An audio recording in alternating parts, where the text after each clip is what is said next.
તો ભાઈ પ્રીમિયર માટે હું રેડી છું અને બસ જઈએ હવે નીચે. કોલ આવી ગયો છે, ફટાફટ પહોંચીએ અને હું જલ્દી રિલીઝ થઈ ગઈ છે. મતલબ 5 તારીખે, આ થોડો બ્લોગ લેટ આવશે પણ 5 તારીખે રિલીઝ થઈ જશે. તમે લોકો જજો NRI દુલ્હન જોવા માટે. અને આજે પ્રીમિયરમાં કોણ કોણ આવે છે, હજી મુંબઈ 5 તારીખે મુંબઈ પણ છે, તો એ ત્યાં પણ બધા બહુ જ આર્ટિસ્ટ આવવાના છે. તો મળીએ, ચલો નીચે જઈએ પહેલાં અને બધાને મળીએ અને ફટાફટ ચલો. હું પહેલાં મારું લુક બતાવી દઉં કેવી લાગું છું. જો ભાઈ આવું કંઈક પહેર્યું છે મેં, તમે જોઈ શકો છો. અનામિકા ફેમિલી શોરૂમ ત્યાંથી આપ્યું છે અને થેન્ક યુ સો મચ. મેં આ વખતે જેટલા પણ કપડાં પહેર્યા છે એ આણંદ અનામિકા શોરૂમ છે, ફેમિલી શોરૂમ, એમના જ બધા કપડાં પહેર્યા છે. તો બહુ જ સરસ હોય છે ડ્રેસ, તમે જોઈ શકો છો. બહુ જ મસ્ત છે, ફિટિંગ સરસ છે, એકદમ રિલેક્સ છે. આપણે ફટાફટ નીચે જઈએ ચલો, કેમ કે લેટ થઈ રહ્યું છે. મળીએ પછી, Tata. NRI Dulhan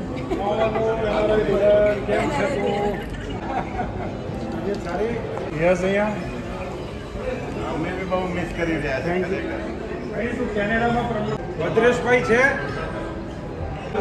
yes look here.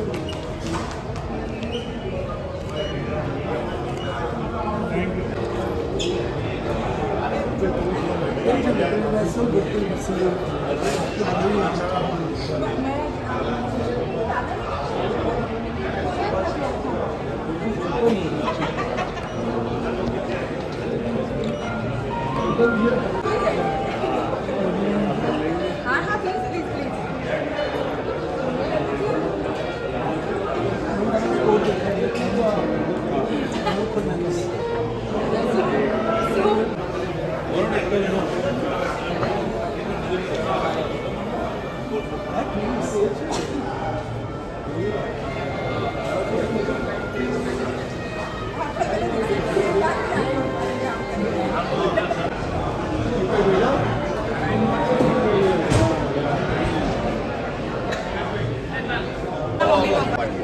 આ ફોટો સીધો સચિવાલય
મુંબઈ છે આવી નથી શક્યા. એમના વિષય બનાવવા માટે અમને બધાને હિંમત આપી એવા નિર્માતા રમેશભાઈ શાહ અને વિપુલભાઈ સંઘવી માટે જોરદાર તાળીઓ થઈ જાય.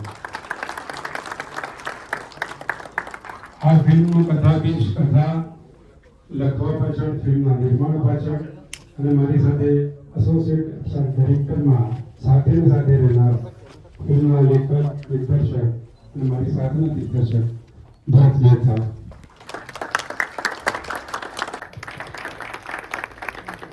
મારા ગ્રીવા કંસારા, એમની સાથે ઊભા છે ફિલ્મના મ્યુઝિક ડાયરેક્ટર અને એકમાત્ર ફિમેલ સિંગર ધનશ્રી ગોકરકર. આગળ આવે એટલે બધાનો પરિચય આપું. સાથે આ ફિલ્મના કાસ્ટિંગ ડાયરેક્ટર લોકિત માંગણી, ફિલ્મના આસિસ્ટન્ટ ડાયરેક્ટર મારી સાથે હતા હર્ષ પટેલ, ભાર્ગવ વઘાણી અને અંકિતા પરમાર. સાથે સાથે દાદાની ભૂમિકામાં મિત્રેશ વર્મા, કાકીની ભૂમિકામાં જનકાર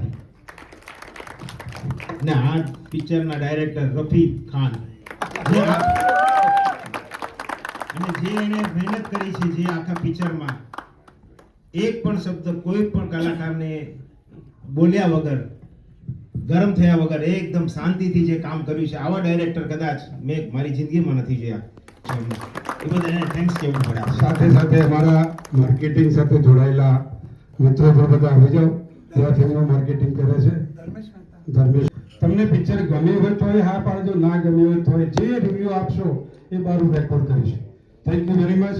તમે બધા આવ્યા અને અમને બધાને હિંમત આપી. આ ફિલ્મ જે બની છે, જેવી બની છે એવી જઈને તમારા મિત્રોને, પરિવારને, તમારા આસપાસના પડોશીને બધાને જણાવજો.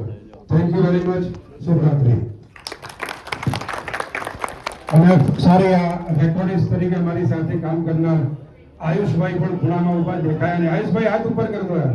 Thank you very much. તમારે કઈ બોલવું છે કલાકારો?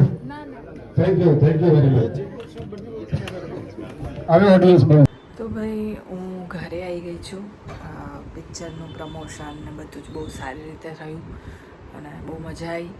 બધું સરસ રીતે થયું. પણ મુંબઈ જવાનું તો મેં તમને લોકોને કીધું હતું કે મારે મુંબઈ પણ જવાનું છે. પણ પછી એવું ડિસાઈડ થયું કે મુંબઈ મારે નથી જવાનું, એટલે હું સવારે વહેલા ઘરે આવી ગઈ છું. મતલબ નીકળી ગઈ હતી અને સારું જ થયું મુંબઈ નહીં ગઈ, કેમ કે હું બહુ જ થાકી ગઈ હતી આટલા બધા ઇન્ટરવ્યૂઝ ને પોડકાસ્ટ ને બધું કરીને. તો થાક પણ એટલો હતો અને બીજા પણ કામ છે મારે, શૂટ વગેરે બધા ચાલુ થઈ જશે મારા. અને બહુ ટ્રાવેલિંગ થઈ ગયું, થાકી પણ ગઈ હતી બહુ જ. એટલે વિચાર કર્યો કે ઘરે જઉં છું. મારો અવાજ પણ એ થઈ ગયો છે. તો એટલે મજા આવી. પહેલાં સુરત, રાજકોટ, અમદાવાદ ત્રણેય જગ્યા ઉપર સરસ રિસ્પોન્સ હતો. મૂવી જોઈ લીધી અમે લોકોએ. મૂવી પણ બહુ સરસ બની છે.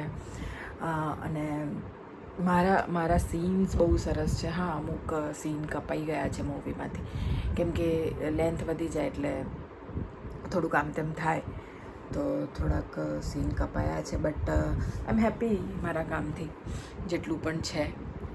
થોડુંક ડિસઅપોઇન્ટ તમે લોકો થશો, હું પણ થઈ છું, કેમ કે મૂવીમાં મારો અવાજ નથી, ડબિંગ બીજા કોઈ કરેલું છે.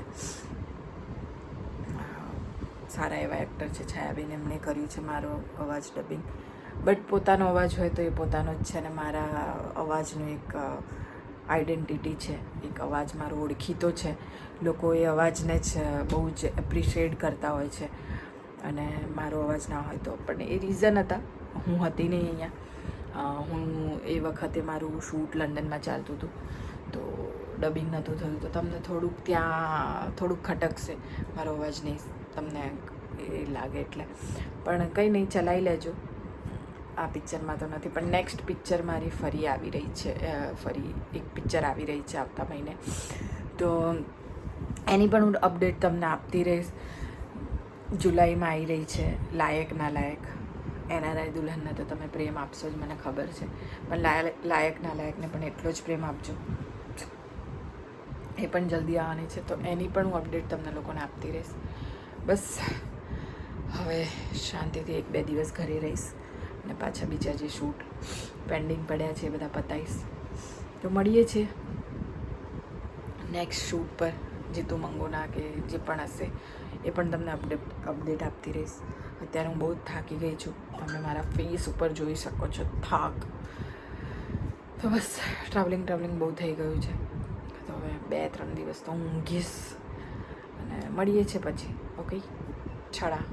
વિડીયો ગમ્યો હોય તો લાઈક કરજો, શેર કરજો અને સબસ્ક્રાઈબ કરજો મંગુ ઓફિશિયલ ક્રીવા કંસારાને. અને એનઆરઆઈ દુલ્હન ચોક્કસથી જોવા જજો.